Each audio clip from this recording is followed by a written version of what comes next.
everyone, this is Kevin from the chesswebsite.com. Today we're going to be going over the Sicilian Defense for black, and it starts out pawn to e4 and black responds pawn to c5. Now this is actually the most common defense for black to the e4 opening for white, and it's actually the best scoring, and most statistics actually prefer d4 as an opening for white on the first move only because of how well this Sicilian defense plays against e4. Even at top level play, this is going to be the most widely used defense for black, and so you definitely want to know for your own game how to play it, and some of the key concepts that you should always keep in the back of your mind when you are playing it. So we're going to go ahead and look at a few of the lines. Future videos will go a little more in depth into the different variations that you can get into from the main line, but today we're going to kind of touch on the key points of the opening and how it looks. So white usually continues knight to f3, basically trying to gain control of the e5 and the d4 square. Obviously at the beginning of the game both sides are trying to gain center control. Black is taking away this d4 thrust that white would eventually like to play. Black now is going to respond with pawn to d6. Now this does a couple things. First thing it does protect his pawn on c5. And the second thing it does, white eventually would like to continue just moving up his pawn down the food chain to pawn to e5, and so this is stopping that attack. So a very good move. He's got a nice little pawn structure. Keep in mind though that his bishop on f8 is not going anywhere anytime soon. He is blocked by 3 pawns.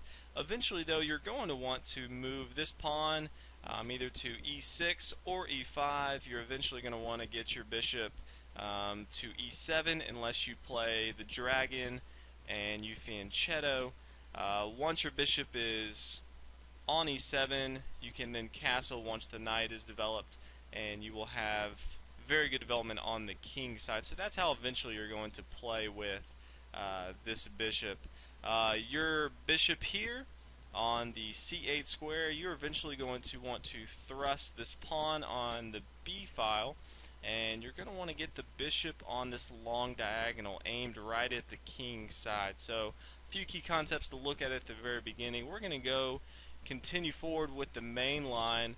White thrust forward trying to gain center control with pawn to d4, and black here is just going to capture this with pawn takes d4. Obviously black wants to take away center control. White now has 2 options. He can take with the knight, take with the queen. Obviously you don't want to take with the queen early on with white just because you don't want to get your queen involved too early, and if you do take, black can always develop his knight here with c6, and black will have to retreat his queen, losing a tempo. So more than likely you will see knight captures d4. Again, these moves that I'm saying should not be done. If they are done by your opponent, you should definitely take advantage of those moves and exploit your mistakes by your opponents. So from here, black usually continues with knight to f6, basically putting pressure on this e4 square, trying to put more pressure on the center. White now has to respond to defend this. The best way to do that is the main line, which is just simply knight to c3. And now there are 3 very good variations that we're going to touch on. In later videos we will go a little more in depth. The first one is the Nassdorf, which is just pawn to a6, and this is actually a very aggressive move. White can no longer come with his bishop and attack the king. Eventually you can thrust forward with this pawn to b5. It has a defender from the a6 square. Your bishop can come on this long diagonal attack. So at the outset it doesn't look like it does much, but as the game goes forward, it's going to be a very good move as you try to attack the king side.